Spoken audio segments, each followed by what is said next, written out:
Entonces, desde allí logramos apoyar estos 11 negocios, inyectando cerca de $400.000 en un periodo de 2 a 3 años, y pasaron cosas bonitas.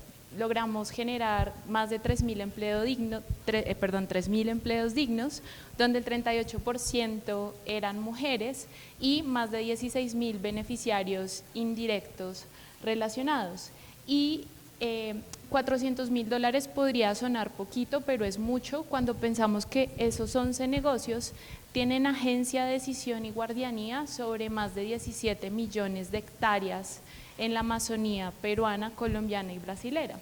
Entonces, miren cómo esa coherencia, digamos, de la inversión no es que más produzca siempre más, sino que a veces cuando el capital tiene que llegar y se focaliza con la estrategia adecuada, puede generar un impacto exponencial muy grande. Y como casos muy específicos dentro de esa estrategia de inversión con género, podemos identificar 3 iniciativas que desde Perú y Brasil lograron un caso interesante de gobernanza, y es que estas 3 entidades, ABEX, Copaflora y Afimat, en Brasil y Perú, no tenían sistema de gobernanza, no había juntas directivas, no había mujeres en posiciones de liderazgo, y logramos equilibrar la balanza desde allí. Entonces, ojo, que la conversación de género no es quitarle puestos a los caballeros, a los hombres, sino al contrario, abrir el espectro de oportunidad para que las mujeres puedan empezar a conversar. Y en en Colombia específicamente, tenemos 2 ejercicios súper interesantes, en Putumayo con Bioincos y en Agrosolidaria también en el Caquetá. Logramos una mayor participación de las mujeres en sus cadenas productivas, y en el caso de Caquetá identificamos que la participación en cultivos de las mujeres aumentó del 11 al 30% en 3 años. Entonces, fíjense que este involucramiento a nivel de gobernanza no solo implica las juntas, las directivas o las lideresas, sino que vamos a la productividad, vamos a las cadenas productivas yendo como en ambas direcciones, de arriba hacia abajo y de abajo hacia arriba. Ya, entonces, pues nada, este acompañamiento básicamente tuvo 3 ejes temáticos: dotarlos de infraestructura, precisamente por lo que Bru decía, o sea, no teníamos infraestructura, la logística probablemente es muy precaria, la maquinaria nos hace falta, entonces dotar de infraestructura desde plántulas orgánicas hasta maquinaria un poquito pues más pesada, un ejercicio de reforestación activa, con 3.000 mudas de castaña amazónica lideradas por mujeres, y finalmente pues toda esta inversión para la reforestación y mantenimiento de 120 hectáreas de sistemas aquí en Colombia. Entonces, esto es un ejemplo de cómo el género se ve en varios niveles, en 3 países, y de cómo un capital que aparentemente para nosotros puede sonar pequeño, realmente puede generar cosas muy interesantes. Y lo que es interesante, bueno, aquí logramos el lanzamiento de una marca colombiana con productos amazónicos, en Perú logramos una certificación global, y ustedes saben que para este tipo de negocios que trabajan en la bioeconomía, lograr certificaciones en serio es un reto, es un hito y es único, y precisamente esto empieza a ser la semilla de esos casos o de esa evidencia que después queremos replicar ya en lo que viene, ¿no? Para nosotros invertir con género, ya para cerrar un poco este capítulo, tiene que ver con entender a la mujer no como una beneficiaria periférica indirecta, sino al contrario, como un eje central. Las mujeres y los hombres ambos son parte de ese sistema vivo que queremos impulsar, y estábamos, digamos, priorizando mucho en la agenda que esa inversión se viera traducida en eso, en cómo ambos pueden ocupar esos lugares desde un lugar de pensamiento estratégico y desde un lugar accionable en la operación. ¿Y podrías comentar un poquito también lo del Blended Finance? ¿Cómo lo pensaron el Blended? Sí, desde Nest nosotros diseñamos tanto para el consorcio como nuestra lógica misma de invertir. Manejamos Blended Finance con Venture Philanthropy, es decir, donaciones y también deuda recobrable. Entonces, caso a caso, siempre evaluábamos cuáles eran las condiciones de esos bionegocios y entender si ellos podían, por ejemplo, apalancarse un poco más en deuda o un poco más en grant. Entonces, caso a caso siempre lo mirábamos con los comités de inversión, siempre priorizábamos mucho también el poder generar una parte de activos, una parte de posicionamiento también con un poquito de marketing, y de hecho también fue interesante identificar aliados que a través de nuestra inversión se sentaban a la mesa a conversar. Nosotros inyectamos $400.000, pero derivado de la fase 1 del NAR logramos traccionar $1 millón adicionales invertidos en esas mismas iniciativas. Entonces, qué bonito cuando se sienta un actor y los demás se motivan para confiar en esos negocios y ver que ha habido pues un proceso dirigido pero co-creado también.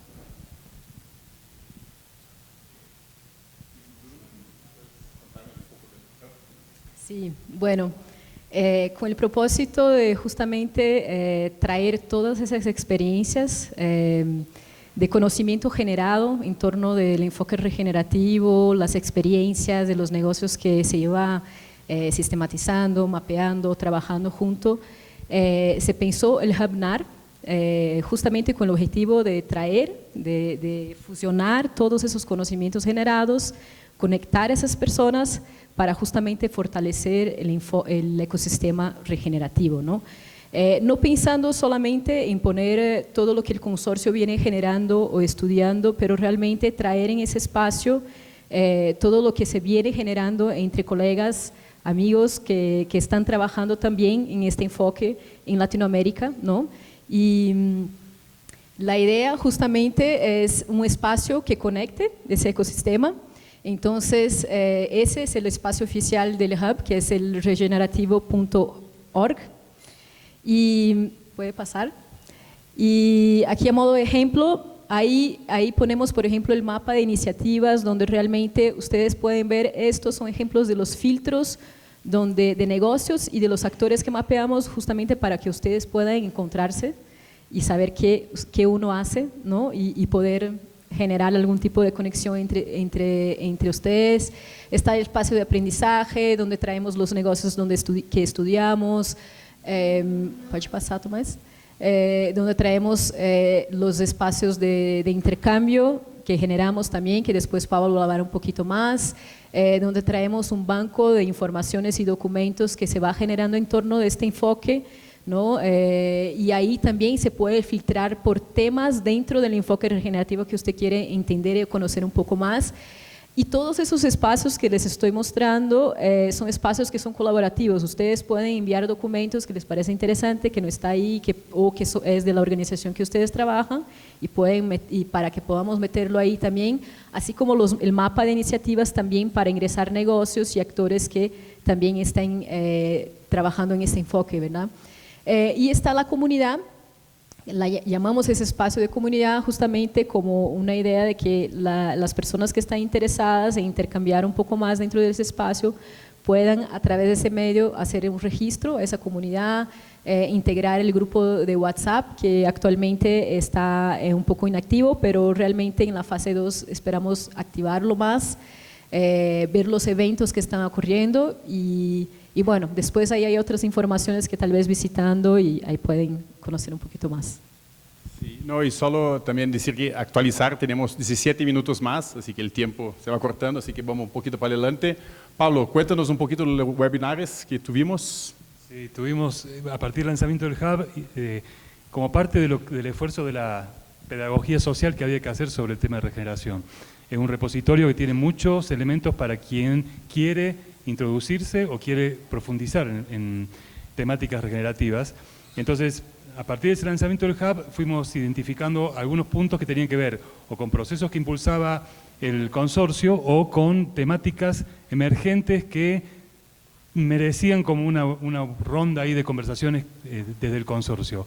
Así hemos tenido un webinar sobre género, en la línea de lo que contó Margarita, otro sobre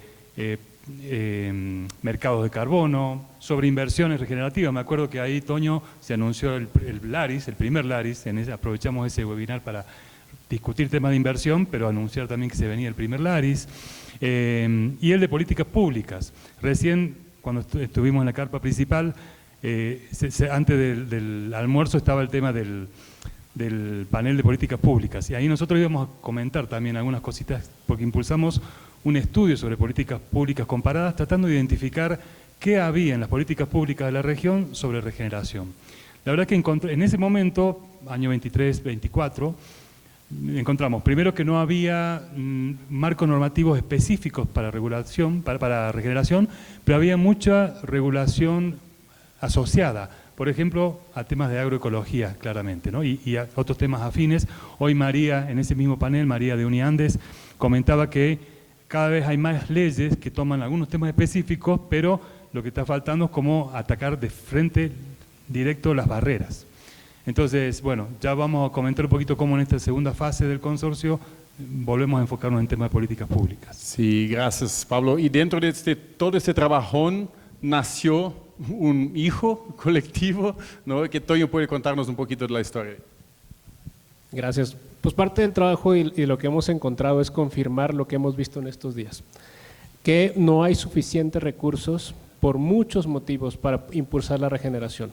Solamente actualmente en Latinoamérica se invierte 1/9 parte de lo que podríamos y deberíamos estar invirtiendo en este tipo de soluciones por la necesidad que tenemos ecosistémica, social y con todo lo que relaciona a nuestra riqueza de biodiversidad y recursos. Entonces, dentro del trabajo que hicimos, tuvimos esa idea y propuesta de, pues en este momento nos hace falta una herramienta o una plataforma que realmente logre articular a los actores y poder traerlos a convivir, platicar y realmente movilizar capital a través de relaciones. Y así es como nace Laris. Nació como un proyecto piloto, lo habíamos piloteado para 100 personas máximo, porque nosotros no sabíamos cómo iba a ser la respuesta, y el primer evento del año pasado tuvimos más de 250 participantes, y este año, pues lo que estamos acá, tenemos más de 300. Entonces, sin duda alguna es un tema que hay mucha necesidad en el ecosistema latinoamericano por este tipo de soluciones, este tipo de plataformas y este tipo de recursos. Esperamos que el Laris siga creciendo y es parte del trabajo de continuación que estaremos haciendo con el consorcio. Entonces, movilizar más capital, pero atender todos los problemas o todos los retos que se tienen que hacer para realmente movilizar capital, y eso es Laris. Aparte de que es una tribu, somos una comunidad. Creo que este no es el típico evento de inversiones donde van muy protocolario. Aquí tratamos de que realmente se logren lazos de confianza y que se sienta como una hermandad. Y creo que pues eso es lo que espero que estén sintiendo ustedes también y se sientan parte de esta comunidad. Y solo para comentar que nada mejor que activar y consolidar una comunidad que es traer las personas juntas, ¿no? Abrazarse, conversar, cenar juntos, almorzar juntos. Entonces también de esto se trata Laris también, ¿no? De consolidar y fortalecer esta comunidad que cada vez más crece. Aprendizajes vamos a hablar en el final, así que vamos directo ya, Pablito, cómo vamos para la segunda fase y cuéntanos un poquito, y después hablamos de aprendizajes. Cuando íbamos trabajando y avanzando en el proceso, dije al comienzo que íbamos identificando ideas o procesos que nos gustaría abordar. Entonces, naturalmente, ya queríamos impulsar nuevas propuestas. Logramos contar en el Laris que pasó el año pasado, creo que se vio todo un poco el proceso que estábamos impulsando, y otra vez con la complicidad y generosidad de IDRC, se logró generar las conversaciones adecuadas para impulsar una segunda fase, que busca reflejar, si querés pasamos a la siguiente, un poquito, es una mezcla entre continuidad e innovaciones. Por un lado mantenemos los 3 pilares, seguimos gestionando conocimiento, quizás abordando temas no abordados en la primera etapa y que creemos que hace falta impulsar ese tipo de estudios. Volvemos a plantear el tema de inversión e innovaciones financieras, pero también con nuevas propuestas, y el pilar de ecosistema, que también se nutre con muchas actividades y propuestas.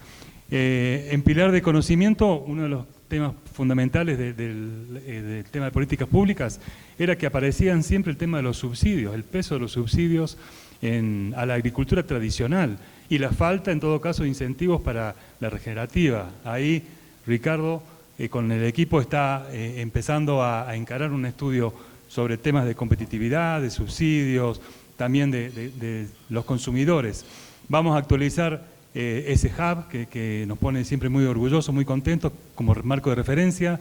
Vamos a generar nuevos estudios Y me dejo para después para que Meli nos cuente un poquito más del tema de bioregión, pero lo van a ver recurrente en los 3 ejes al tema de la bioregión. En el pilar de inversiones, con NEST vamos a promover más 4 nuevas inversiones para sumar un corpus de 15 y vamos a diseñar 2 fondos que tienen que ver con estos gaps de financieros que nos parecen que hay que abordar. Uno claramente tiene que ver con la dinámica de activación en los territorios, y es lo que llamamos ahí un fondo para el pilotaje bioregional, y otro que tiene mucho que ver con el tema de escala, la necesidad de impulsar un fondo de transición regenerativa que permita sumar miles de productores. Siempre el consorcio va a atender especialmente a los pequeños productores para que transicionen en forma adecuada, con ayuda crediticia y técnica, hacia los modos de producción regenerativos. Y en ecosistema hay mucha cosa, vamos a abordar también el tema de las narrativas, que es parte de la batalla, es parte de la disputa, cómo creamos narrativas vinculadas a la regeneración para que se termine naturalizando ante los consumidores, que es el eslabón más débil que tenemos, ¿no? Nosotros estamos todos convencidos, pero que doña Rosa y don Juan en sus casas empiezan a entender y a diferenciar y a distinguir lo que es un producto con ingredientes regenerativos de otro que no, es muy importante. Entonces vamos a tener ahí narrativa de impactos en medios, con becas periodísticas, bueno, nuevamente más webinarios, ya estamos en el ARIS 2, es parte de la nueva fase, y vamos por el ARIS 3, 4, 5, 6. Sí, no, y solo para complementar lo que dijo Pablo, justamente el tema de la bioregión ya estaba presente en la primera fase del NAR, pero